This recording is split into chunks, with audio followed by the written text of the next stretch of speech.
أعوذ بالله من الشيطان الرجيم. بسم الله الرحمن الرحيم.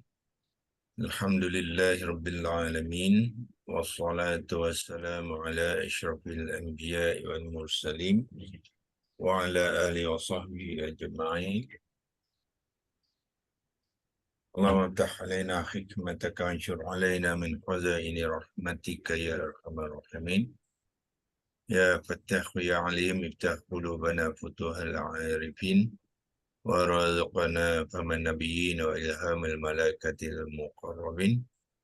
اللهم نور بكتابك أبصارنا واشرح به صدورنا واستعمل به أبداننا واطلق به ألسنتنا وقوي به أجناننا واسرع به أفهامنا وقوي به عزامنا بحولك وقوتك، فإنه لا حول ولا قوة إلا بك يا أرحم الراحمين. رب اشرح لي صدري ويسر لي عقدة من لساني يفقهوا قولي، أما بعد. Alhamdulillah, kita sekali lagi dapat berjumpa di pagi ini, pagi Khamis 11 hari bulan Mei, untuk kita terus belajar atau berusaha untuk menguasai bahasa Al-Quran ni. So sangat penting untuk kita memahami bahasa Al-Quran itu, kerana banyak kali di dalam Al-Quran Allah telah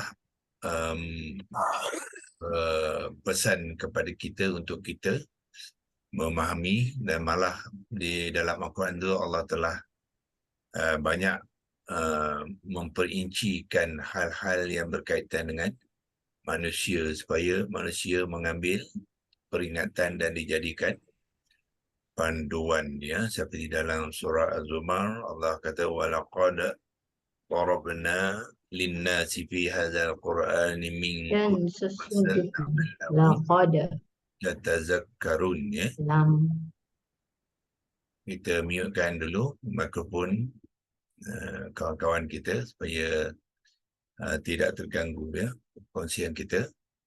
Jadi Allah kata Allah telah pun menyediakan, menceritakan untuk manusia ni segala macam perumpamaan, segala macam petunjuk, ya, untuk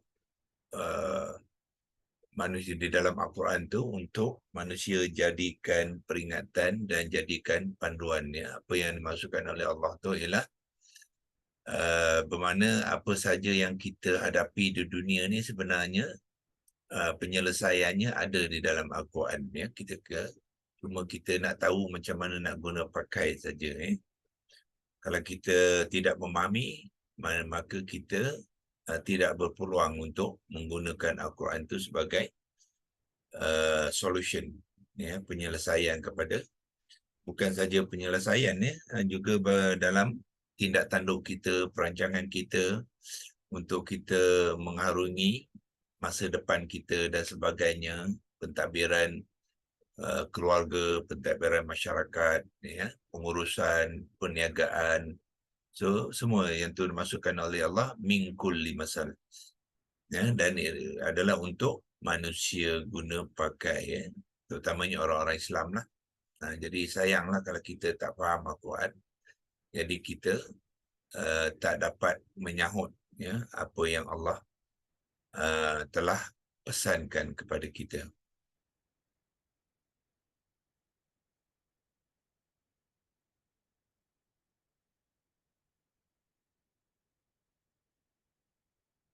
Okey, kita teruskan perkongsian kita pagi ini dengan latihan yang kita buat semalam, iaitu dalam bentuk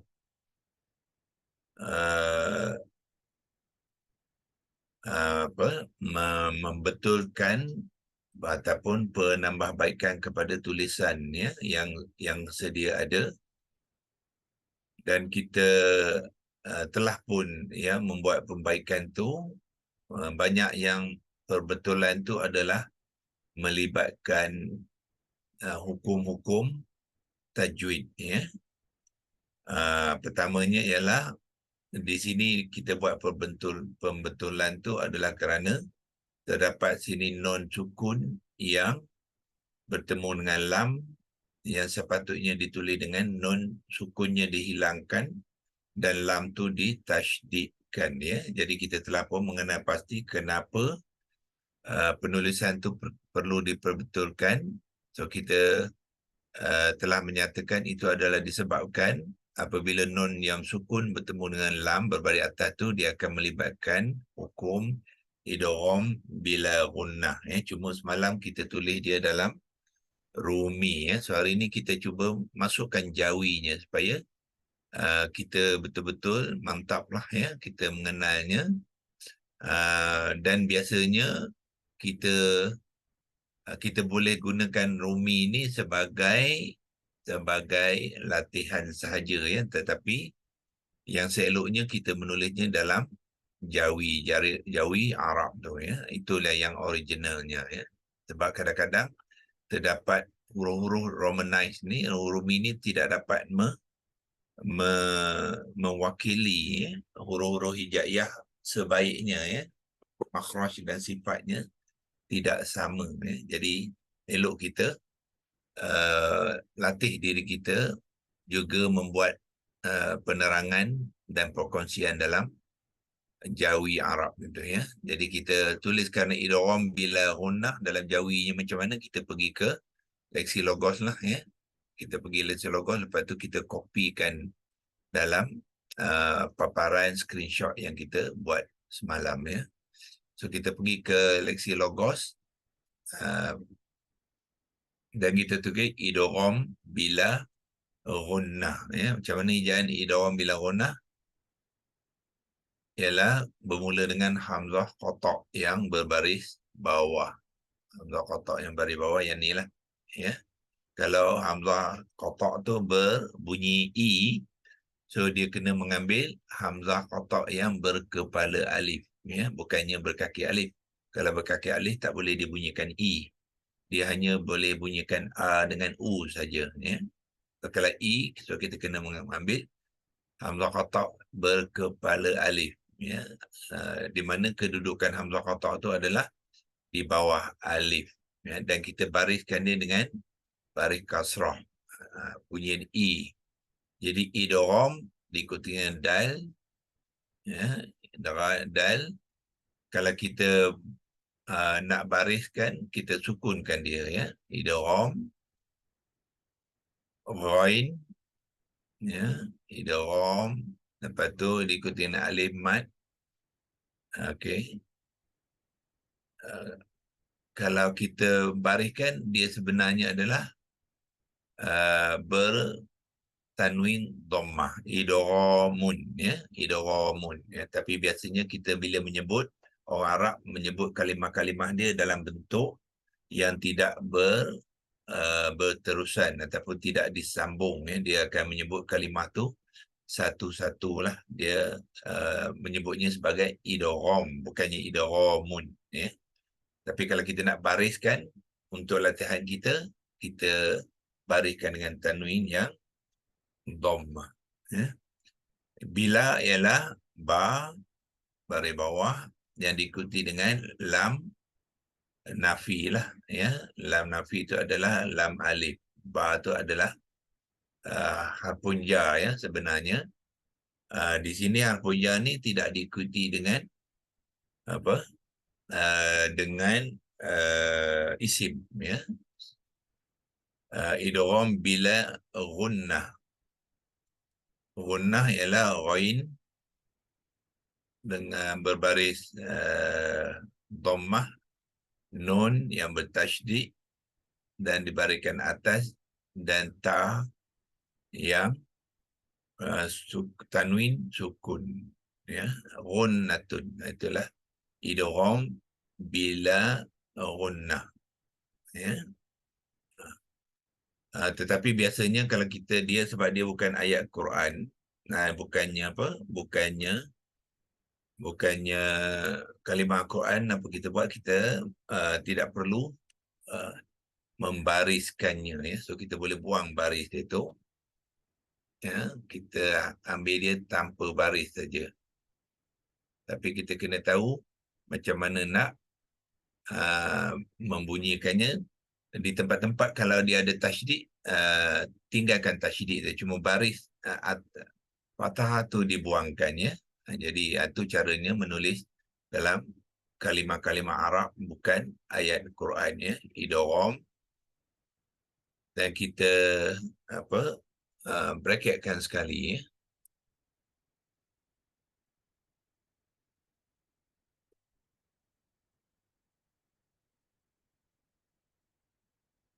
Boleh ke depan sikit.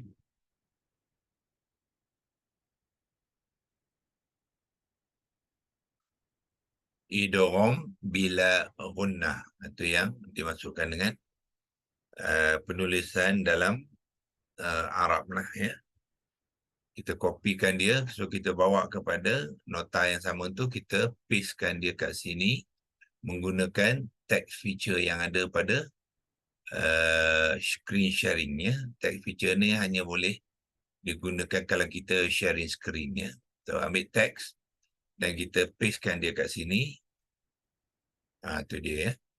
Jauhinya kepada idgham bila ghunnah yang telah kita cantikkan semalam ya, supaya kita dapat melihatnya dengan lebih kemas lah ya. Idgham bila ghunnah yang romanized tu sekarang ni dalam jawinya kita tuliskan dalam idgham bila ghunnah. Okey, begitu juga mad jaiz munfasil ya, kepada terdapat dua mad jaiz munfasil di sini, satu antara la ilaha, satu lagi illa anta ya. So yang ni pun kita jawikan juga ya. So kita pergi ke tempat yang sama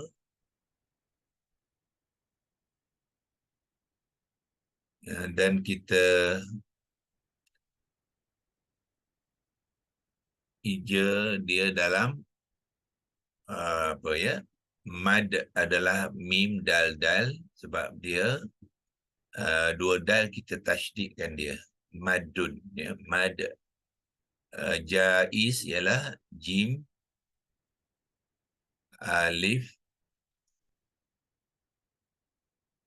ya, dan alif tu sebab dia bertemu dengan hamzah, jadi kita ambil alif yang panjang lah, yang ni ja, dan kita ambil hamzah yang tapak ya ni untuk hamzah, dan kita ikuti dengan zai ya, jaiz atau ijaan jaiz ya. Mad jaiz, iaitu jaiz ni bermakna apa? Harus ya. Munfasil, mim, nun, fa, sad, lam, munfasilun ya, munfasilun. Itulah yang berasingan ya. Juga kita boleh bracketkan dia ya, dan kita copy dia dan bawa kepada nota yang sama. Kita paste juga seperti mana kita paste tadi menggunakan text feature, kita letak belah bawah ni. Itu yang ya, penerangan kepada kita ajar supaya dia ada line sikit tu, kita letak dia sebelah kiri sikit lah ya, yang dimasukkan dengan mad jaiz munfasil ya. Dan akhir sekali ifa hakiki, ifa hakiki kita jawikan juga. Pergi buat yang sama ya.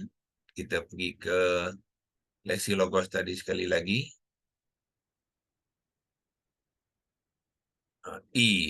Ikhfa bermakna hamzah qata' yang berkepala alif diikuti dengan kha, lepas tu fa dan alif. Ya, alif ni ikhfa'un, jadi kita kena ambil alif yang bertanda panjang lah ya. Dia melibatkan tajwid ya. Jadi ikhfa' hakiki, haqiqah, hakikat ya. Hakikat tu, hakikat ialah satu yang telah ditetapkan, tentu dan ditetapkan ya. Ikhfa' ha, lepas tu qaf sekali lagi, dan ikuti dengan ya ya. Jadi ya di hujung ujung kalimah dia tidak dititikkan ya. So kita ambil hakiki. Okey. Ikhfa hakiki itulah hukumnya yang tadi.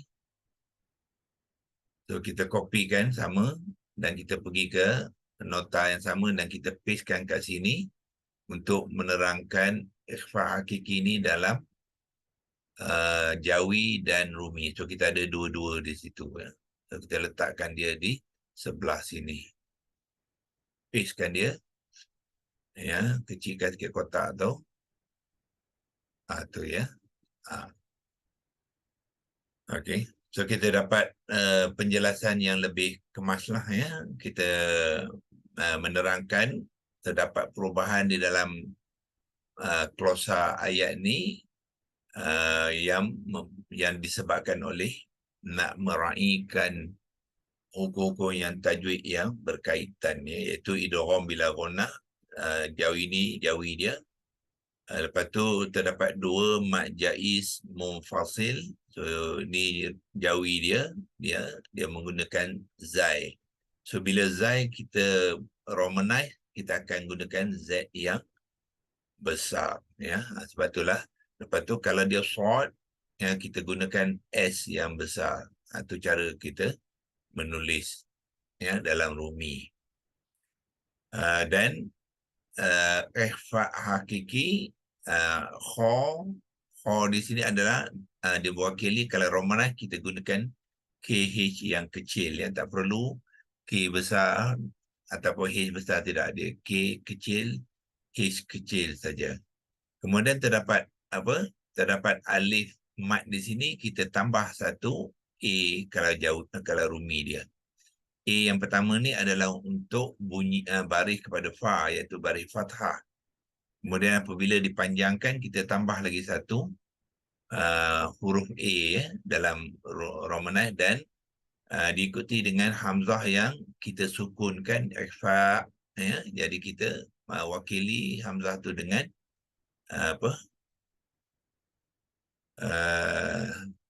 tanda ni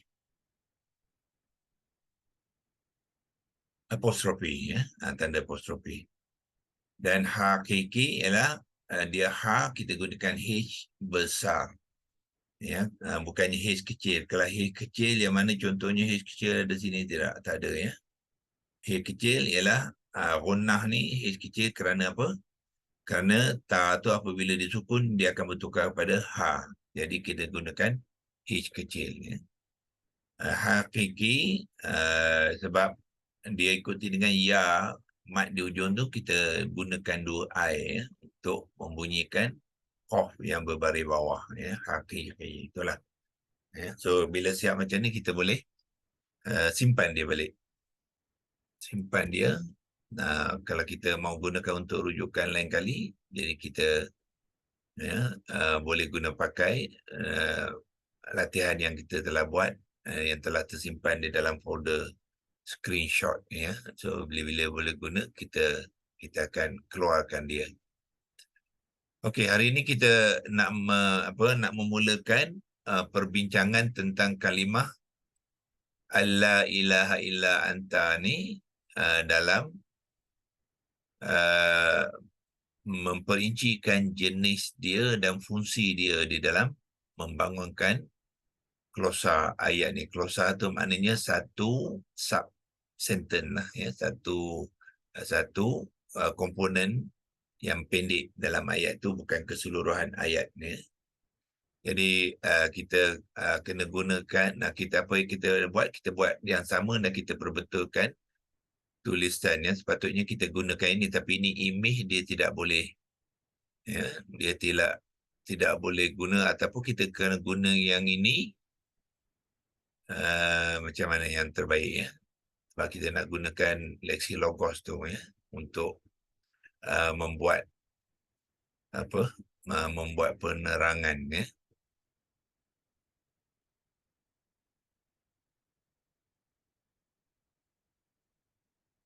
Okey, kita pergi ke Lexilogos dan kalau ada catatan-catatan tu kita akan bersihkan dulu ya. Okey. So yang ni kita buang dulu. Clear drawing. Okay, ya. Dan kita mulakan dengan ayat yang samalah. Ya, tetapi kita kena perbetulkan, patutnya kita copy daripada Word dan boleh copy tu, hari tu kita tak buat ya. Okey, kita pergi ke apa?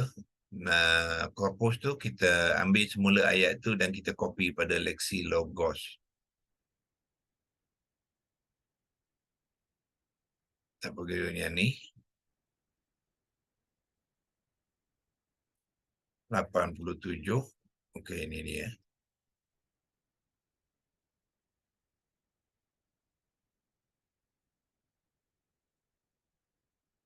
Okay, so kita ambil semula perenggan yang kita nak bahaskan hari ini dan besok. Kalau tak sempat hari ini habis, kita sambung besok.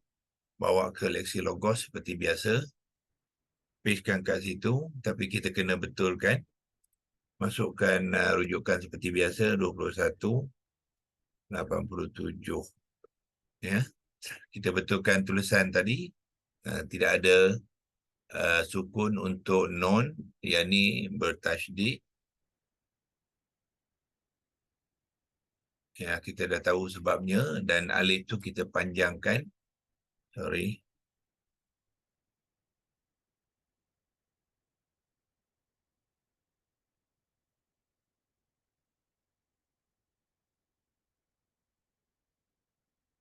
Tasydid. Yang ni. Okay, lepas tu alif yang dipanjangkan. Okay, yang ni pun kita kena perbaiki. Macam biasa kita buat, letakkan spacer dan spacekan. Lepas tu ilah anta, ini saja ya. Kita dah buat, mana kita boleh cepat sikit lah. Anta, non tu dihilangkan sukunnya. Itu saja. Okay.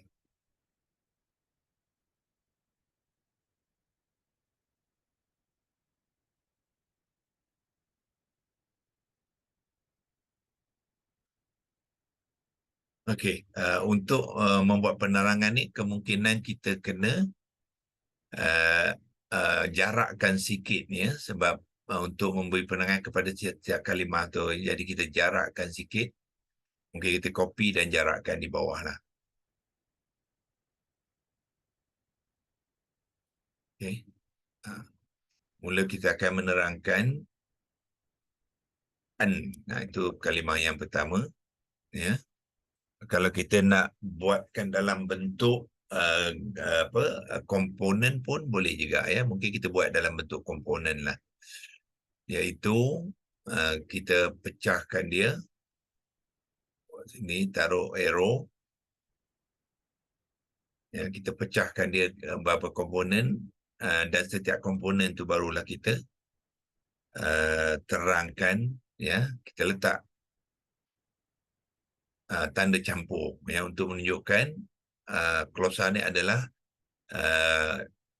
gabungan komponen-komponen yang berikut ya. Jadi kita boleh buatkan penerangan dia dengan lebih kemas, sebab penerangan tu memerlukan space ya.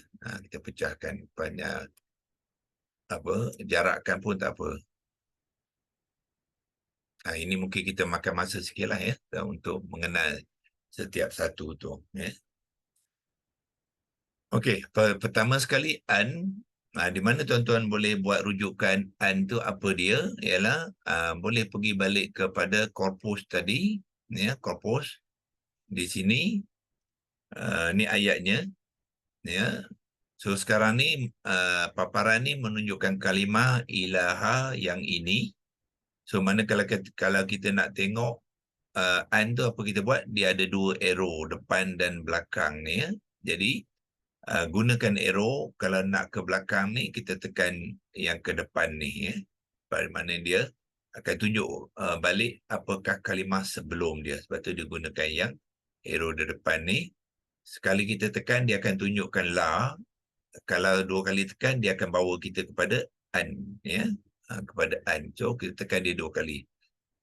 Okey, itu kita tekan sekali dia bawa kepada la yang ini sebelumnya, dan an adalah sebelum la, jadi kita tekan dia sekali lagi. Ya.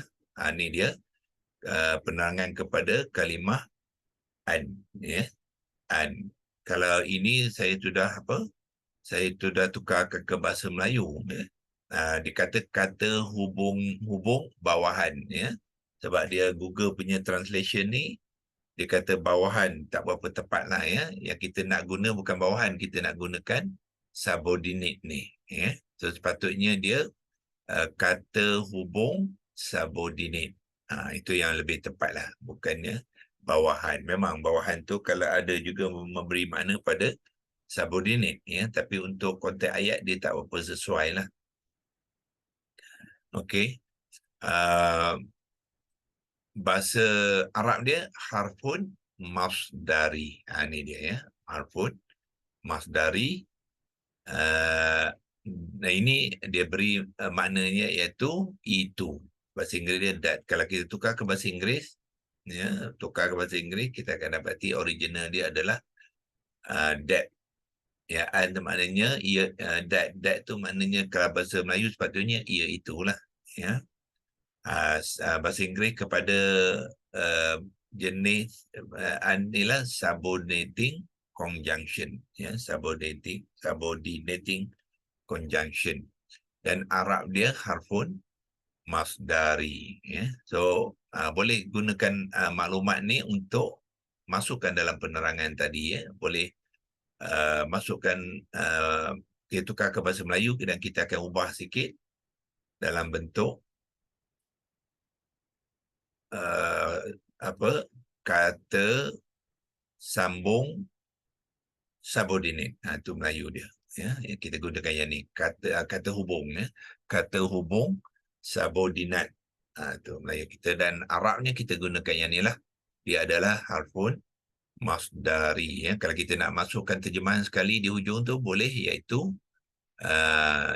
itu ataupun iaitu. Okay, so kita pergi ke Lexilogos, kita mulakan dengan yang Arabnya lah. Nak menerangkan an ni dulu dan kita akan buat arrow menunjukkan an. So kita pergi ke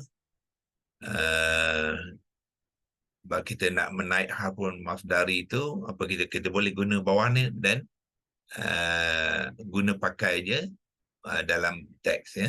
So kita gunakan space di bawah tu sementara. Kalau tidak kita kena pergi ke Lexilogos yang kedua, ya. So kita tulis harfun masdari ha, ra, fa. Harfun masdari, ya. Mim, sod, dal, ra, ya. Itu dia. Kita copy saja, ya. Copy dan kita gunakan teks untuk meletakkan di bawah an situ, pastekan dia kat situ. Itu dia harfun masdari, ya. Jadi yang ni kita boleh buang lah. Apabila dah selesai tu, yang ni tadi ada sementara saja, kita boleh buangkan dia, ya. So an adalah harfun masdari dan kita bantukan dia dengan arrow, ya. Yang kita nak, ya, itu dia harfun masdari, ya. So perlukah kita tambah lagi maklumat ni? Kita boleh tambahkan dalam Melayu dia tadi. So kita select balik teks ni, ya. Kita boleh edit lagi, ya. Harfun masdari apa dia? Dia adalah kata hubung. Kata hubung subordinate. Menggunakan asalnya bahasa Inggeris subordinate, dan kalau kita nak beri makna dia, ya, ia itu. Itu ataupun ia itu.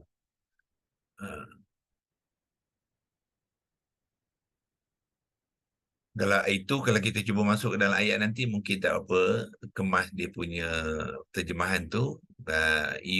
Itu, ia itu tu mungkin lebih sesuai.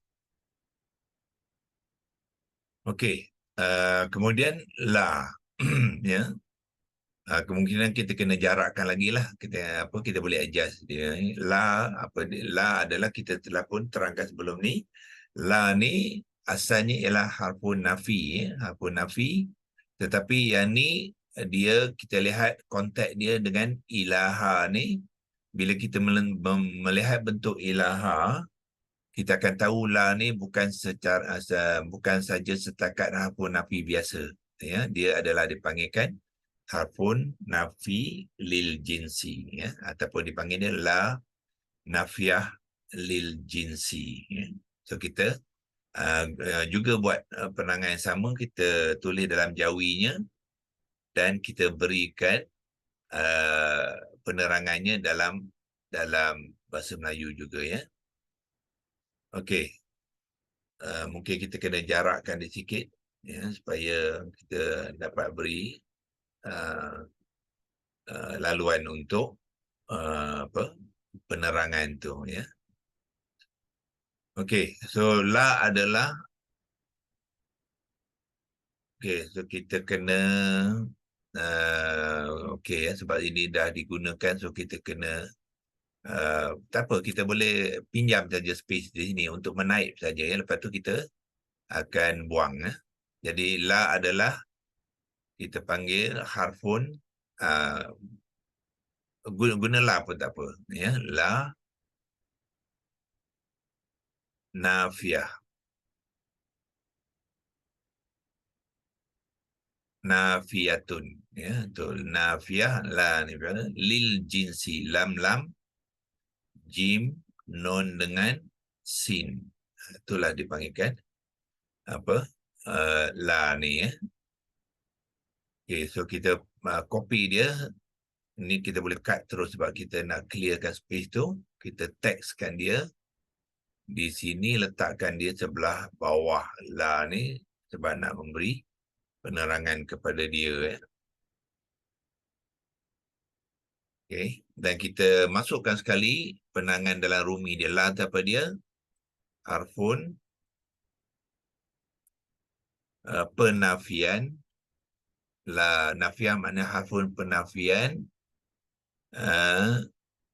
kepada jenis. Itu dia direct translation dah. Maknanya dia berfungsi di situ sebagai menafikan jenis-jenis yang terbabit dengan kalimah selepasnya, ya, kalimah selepasnya. Okey, ya. Mungkin kita kena jarak ke dia lagi. Yang ni kita bawa ke depan sikit.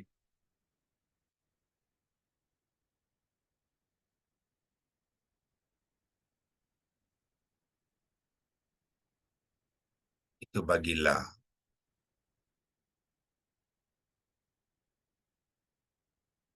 Okay.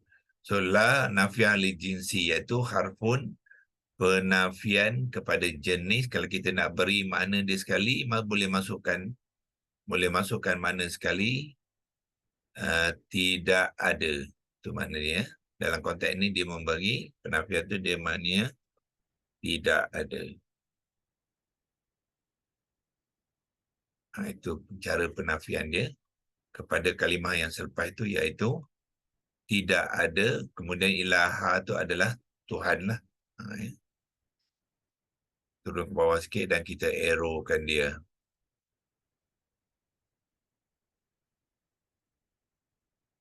Okay. Yang kita nak, yang itu maksudnya yang ni lah.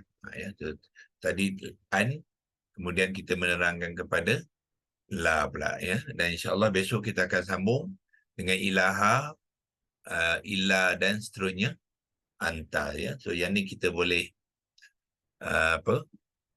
kita boleh simpan hari ni, ya.